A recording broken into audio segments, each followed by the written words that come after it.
Beverly Gage is a Yale professor and an expert in 20th century American history. She wants to find out exactly what the military built and how they managed to keep their program secret. I have to say, nothing that I've seen in books or in photographs actually prepared me for what it's like to stand here and look at this massive hole. It became one of the biggest secrets on Earth. Beverly meets Michelle Gerber to find out how. We are standing here looking out over this remarkable landscape here, and what are we seeing in front of us? Well, everything you see, the entire horizon, everything you see is the World War II Hanford Engineer Works. So why was this site of all sites selected for that very, very particular purpose? This site had the criteria that were absolutely perfect for the needs of the World War II Manhattan Project. First of all, the Columbia River. Everyone came here throughout history because of the river. The Hanford Engineer Works came here because the river is so deliver cooling water to the reactors, and it could power through steam generation all of the needs of this massive site.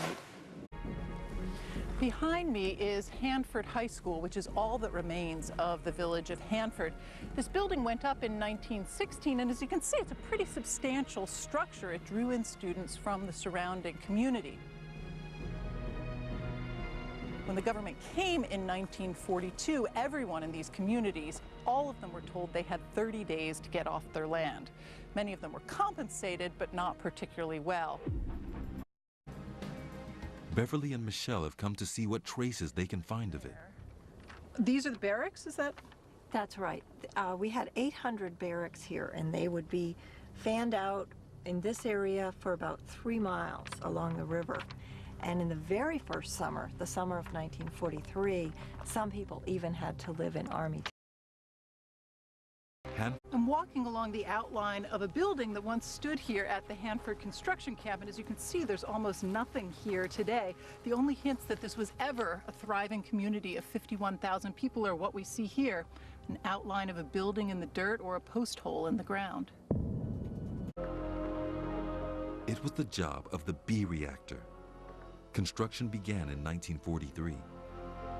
There are really 3 main challenges that faced the engineers building this reactor. The first was simply how quickly it was going to have to go up. The second challenge was that in some sense, they didn't really know what they were doing. Nobody had ever done anything like this before, and so to some degree you were kind of making it up as you went along. And the third big challenge was the challenge of secrecy, that you had thousands of people working on the construction of this plant, and yet none of them could really know what was going on. In Hanford that you really get a sense of the scope and scale of the Manhattan Project. Producing just a handful of plutonium required hundreds of millions of dollars, enormous production facilities, and the labor of over 100,000 people who had no idea what they were unleashing onto the world. Beverly Gage talks to local historian Michelle Gerber. The Second World War comes to an end. What happens to a place like Hanford from then out? Well, during World War II, 3 reactors were built on the Hanford landscape, but then the Cold War began in 1947. And very quickly, within 8 years, there are 6 more reactors at Hanford. So here you have in the landscape a total of 9 reactors within 12 miles of each other. There's no other place like that on the face of the earth.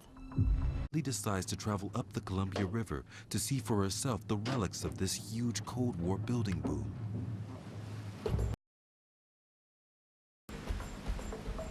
This journey would have been impossible 40 years ago. Back then, the whole Hanford site was classified and sealed off from the outside world. Behind me are the K West and K East reactors, part of a new generation of reactors built in the 1950s. As you can see, they are literally the Cold War carved into the American landscape, reactor after reactor. This is a critical site in the ongoing frantic contest over technology, over resources, over productive capacity that was such an important part of the story of the Cold War. Hanford still bears the scars of what it did in the Cold War.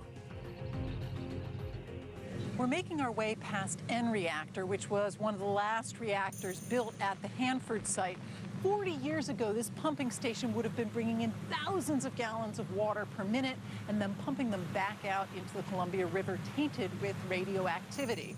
Today, N reactor at Hanford is largely a white elephant, but its legacy lives on in the soil around us and in the water beneath us. Today, traces of the exercises conducted here at the test site can still be seen. Right now, I'm heading down into one of the trenches where several hundred soldiers would have stood in 1955. Why were they here? They would have been crouched down in the trenches to wait for a mushroom cloud to burst. And once it did, as the blast swept over them, it was their job to get up, get out of the trenches, and walk toward it. These were really more psychological tests than they were scientific tests. They were designed to see quite literally whether soldiers would in fact head toward a nuclear explosion. And in the 1950s, this wasn't just a kind of hypothetical exercise. In fact, during the Korean War, there have been lengthy discussions about whether or not this new weapon could in fact be used in some way on a conventional battlefield.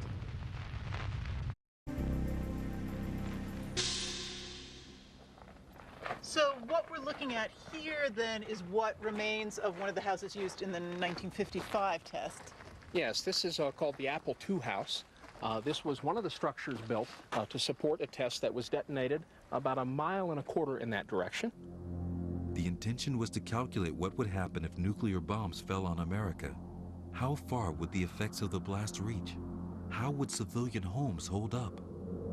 And it was actually detonated on a tower 500 feet tall at a yield about 1.5 times that of the Hiroshima blast, 29 kilotons. Wow. This is typical wooden construction from the 1950s, and the purpose was to define how these structures would survive in the event of a nuclear detonation. You'll notice some of the cabling here. This is from the 1955 test. That's right. These were gauges that were put in the house to detect how much the house would move. So this is a fairly morbid scenario. Take some mannequins, you put them in here as an American family, and then you subject them to a nuclear blast. Yeah, it is pretty morbid, but the name of the game was survivability in those days. You know, we faced the prospects of a nuclear exchange with the Soviet Union, and it would have been irresponsible not to determine the effects of a nuclear blast on a typical house or population so that we could maximize the chances of survival in the event of the unthinkable. 3, 2. Strangely, this site feels much more menacing than any of the other sites that we've seen. Then it really gives you a sense of how powerful nuclear weapons are. And it also gives you a sense, I think, of just why there was so much growing opposition to above-ground nuclear testing by the late 50s and early 60s. And in fact, by 1963, just a year after this crater was created, there was a full ban on all atmospheric nuclear tests.